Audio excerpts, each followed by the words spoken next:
Imaginez Dakar en 1966. La ville entière se métamorphose. Les rues, les places, les stades, les théâtres. Tout devient une immense scène à ciel ouvert. C'est le premier festival mondial des arts nègres. Un événement historique, un rêve devenu réalité. Le Sénégal, sous l'impulsion de son président Léopold Sédar Senghor, accueille le monde. Mais pas n'importe quel monde. Le monde noir dans toute sa diversité, sa richesse, sa splendeur. Des délégations affluent de plus de 50 pays. D'Afrique, bien sûr, mais aussi des Caraïbes, d'Amérique du Sud et du Nord, d'Europe.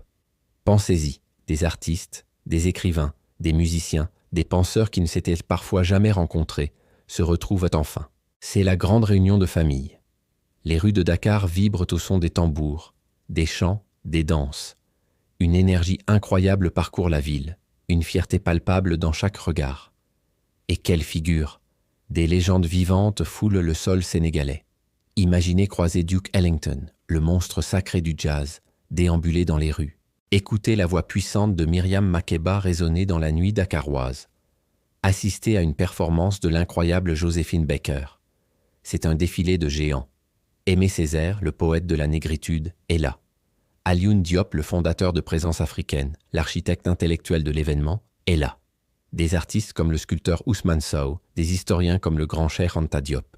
L'Afrique et sa diaspora, dispersées par l'histoire, se retrouvent enfin sous une même lumière, unies par la culture. Peinture, sculpture, musique, cinéma, littérature, théâtre, poésie. Chaque forme d'art devient une affirmation. Ce n'est pas juste une exposition, c'est un cri de liberté. C'est une célébration de l'identité noire, une réponse éclatante à des siècles de clichés et de dénigrement. Le musée dynamique, construit pour l'occasion, expose des chefs-d'œuvre venus du monde entier, y compris des pièces pillées qui reviennent, même temporairement, sur leur terre d'origine. Chaque œuvre raconte une histoire, celle d'une résilience, d'une créativité qui n'a jamais pu être éteinte. L'art n'est plus simplement esthétique, il est une arme, une voix, un étendard. Ce festival, ce n'était pas seulement une fête. C'était un acte politique majeur. C'était un acte philosophique.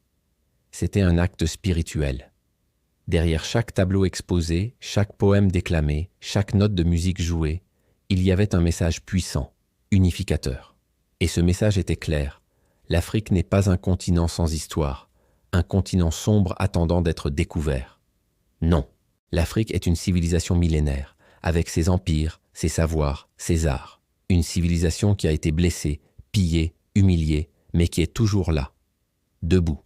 À Dakar, en 1966, le concept de la négritude, si cher à Senghor et Césaire, prend véritablement cher. Ce n'est plus une simple théorie intellectuelle, c'est une réalité vivante, vibrante. L'idée d'un humanisme noir, d'une culture qui est fière de ses racines, de sa couleur, de sa diversité, tout en s'ouvrant au monde. C'est l'affirmation que la contribution du monde noir est essentielle à l'universalité. On n'a pas besoin de ressembler aux autres pour être universel. On est universel dans sa propre différence. Des colloques passionnés animent le festival. Des intellectuels noirs du monde entier débattent avec ferveur. Quelle est la place de l'Afrique dans le monde moderne? Comment se réapproprier son histoire, son image? Comment l'art peut-il être un moteur de développement, un outil d'émancipation? Ces discussions sont cruciales.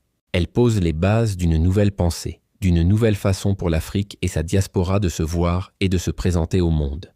Fini le regard colonial. Place à l'autodéfinition. Et puis, il y a cette explosion de créativité. Les artistes ne se contentent pas de reproduire le passé. Ils inventent, ils fusionnent, ils créent de nouveaux langages artistiques.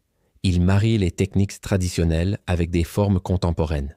Le jazzman américain dialogue avec le joueur de kora malien. Le poète haïtien trouve un écho dans le conteur nigérian.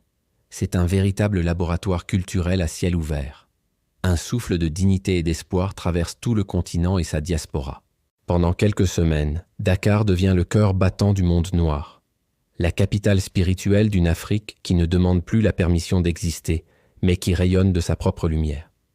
Ce festival a montré au monde, et peut-être surtout à elle-même, la puissance de la culture comme ciment d'un peuple, comme vecteur d'unité et de fierté.